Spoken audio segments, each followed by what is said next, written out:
So I actually was looking at your Twitter too, and you're in Florida right now, right? Yes, I'm in Miami right now. Are you working with Timbaland? Timbaland, yes. Is that what's going on right now? Yeah, so cool. So you guys working on a song for your new album? Yes, we're working on songs for both his album and mine. Oh, okay. So we're collaborating together, and I'm really excited. Everything's turning out really good. God, he is such an awesome producer. Yeah, he's incredible. That's amazing. Who else? Are you? Because your album is going to be out September 20th. Yes. Are you working with anybody else other than Timbaland? I've worked with Ryan Tedder. He's the lead singer of One Republic. Oh yeah, he's really talented. Yeah, he's incredible. He wrote a song that I sang, and I've written with I've worked with Toby Gad, who's an incredible producer. But I've worked with a lot of people, and some that I can talk about and some that I can't, unfortunately. For those who are just gonna have to wait till the album comes out, huh? Yes. How different is it now, doing this kind of thing musically? How different is it now than how it was for you before everything happened? Is the process a little different, or? Yeah, the biggest change is that I'm not stressed out all the time, and that I'm not tired and cranky. And to be honest, like I'm a much more pleasant person to work with. And you can ask my sister-in-law. She's nodding her head right now. She's like, Yeah. And I mean, I know that you've said before, or I'm assuming that you said, because people are often misquoted, but your fans have actually helped you a lot after you got out of rehab and all of that. Absolutely. My fans are coming to me and they're saying things like, thanks to you, I'm now getting help for my eating disorder because you've shown that it's possible. And same with cutting, which was another issue that I was in there for. I was in there for eating disorders, cutting, and bipolar disorder, and and some trauma. I've had trauma, but things that happened. But they are telling me, thanks to you, I haven't cut in a year, or 4 months, or however many. It's just incredible. They're incredible. How did you decide to actually come out and share your story like that? Because a lot of people, they're embarrassed by it, or they just don't want people to know. They're afraid of people judging them, so they don't say anything. But you're out there like, look, this is what happened. Well, when I first went in, I was like, oh, my gosh, this is so embarrassing. First of all, it's the end of my career. I don't know where I'm going to go from here. Yeah. But, and there was a bunch of rumors flying around, too, that I was in there for drugs and alcohol. And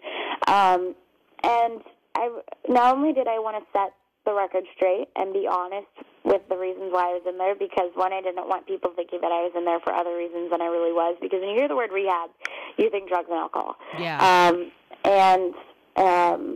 And I just really wanted to clear up why I was in there. But secondly, I also wanted to clear up I wanted to let people know why I was in there, because I felt like God gave me a voice for a reason, and He put me through these issues for a reason. And when you combine the two, you can use it to help people. And that was my biggest goal. I wanted to help people. So when I went through everything and I came out of treatment, that was my first goal, was to inspire people to get help for the issues I was in there for. No, and I think it's good, too, because I think it helps you at the same time when all of a sudden you have all of this support and these people saying, I'm going through the same thing, and it's nice to know you're not the only one. Right.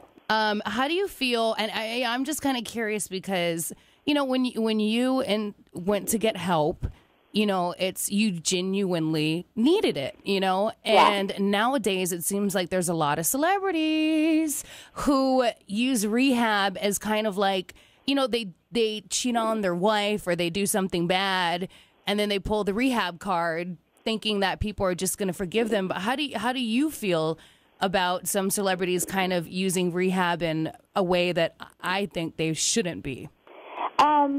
That's a very interesting question. I don't think that right for people to necessarily use rehab as a tool to get forgiveness from people.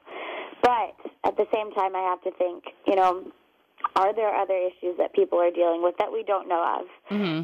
And better that someone go into rehab unwillingly than not go at all. That's And, true. At first I didn't want to go. I knew that I needed to, but I definitely didn't want to go. Yeah. And I went, and thank God that I went. I think people learn things from treatment that they don't learn in the real world. Mm-hmm. And I think as long as if people learn one thing in treatment, then it'll help them for the rest of their life. Mm-hmm. Well, and it could possibly save their life. We also don't know what's going on in those people's lives either. That's true. But rehab won't cure you if you're a douchebag. That's why I'm always like, you're just a douche. There's no rehab for that. That's just how you are. But anyway, I was curious to see what you thought about that. I think that's really funny. I'm going to use that. That's so funny. Oh my gosh. And then you've been in the limelight for you're still really young, and you've been in the limelight for years now. And after going through everything you went through, did your perspective of paparazzi and gossip sites and that part of celebrity, did that change for you? Yeah, it changed definitely. Because at first I thought people either like you or they don't. And now I've seen a different side to people where they could follow you on Twitter and they could be your fan, but they'll still talk bad about you. Mm-hmm. And they'll comment one day on how ugly you look, and then they'll comment the next day on how talented you are. And it changes daily. And I think it's sometimes a scary feeling to see how fickle sometimes people can be. But fortunately with my fans, they've stuck by me through the bad and the good. And I just have this army of fans. They call them the Lovatics that are so... They literally are. They're like an army. And they're actually the reason why I'm in Miami working with Timbaland, because Timbaland asked people on Twitter who he should work with next, and my fans attacked him. That's awesome. Yeah, so it was really great. But, yeah, I mean, I feel like I have an army of fans, and it also changed my perspective on how really thankful artists should be for their fans, too. Mm-hmm. My fans saved my life. Do you pay attention to the gossip sites, or you just kind of try to tune that part of it out? It's hard to tune it out when you're a fan of Perez Hilton. So I was just on his site too. Yeah, it's so addicting because he posts funny things too. Yeah, that's true. And it's you're always like, I wonder what the quote of the day is. But no, I'm aware of the rumors that are out there, because sometimes I have a publicist and I have a manager, and they ask me if they're true, or my mom will come to me and be like, "Are you dating this person?" And I'm like, "No, I don't know where that came from." So sometimes I'm aware of what's out there, but I think what's dangerous is when you're looking at an entry on a blog site, and you're like, well, I wonder what just one comment would say. Mm-hmm. And you read it, and it's bad, and then you're like, well, maybe I'll read 5 more to see if there are good ones, and then you end up reading all the comments, and then the one that sticks out was that first one that is so horrible, and it just bums you out. You're like, gosh, I worked so hard. I was in hair and makeup for 2 hours. I really wanted to look good, and I thought I performed awesome. And haters are gonna hate. Exactly. You just have to be accepting of, you're not going to please the world, Yeah. But you can inspire people, and you can hopefully save lives, and that's what my purpose on earth is. That and I'm so glad that you came out with all of this. And I'm really, really excited to hear the new album. Your first single, Skyscraper, is so popular.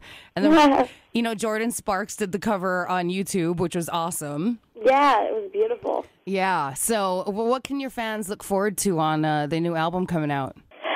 What they can look forward to is, well, it's kind of all over the place. I try to sum it up and say, it's more R&B, it's more pop. But to be honest, there are more songs like Skyscraper, and yet there are dance songs that are, could be played in clubs. Mm-hmm. So it's all over the place, but I love it because that's kind of where I am musically. I don't listen to just one genre of music.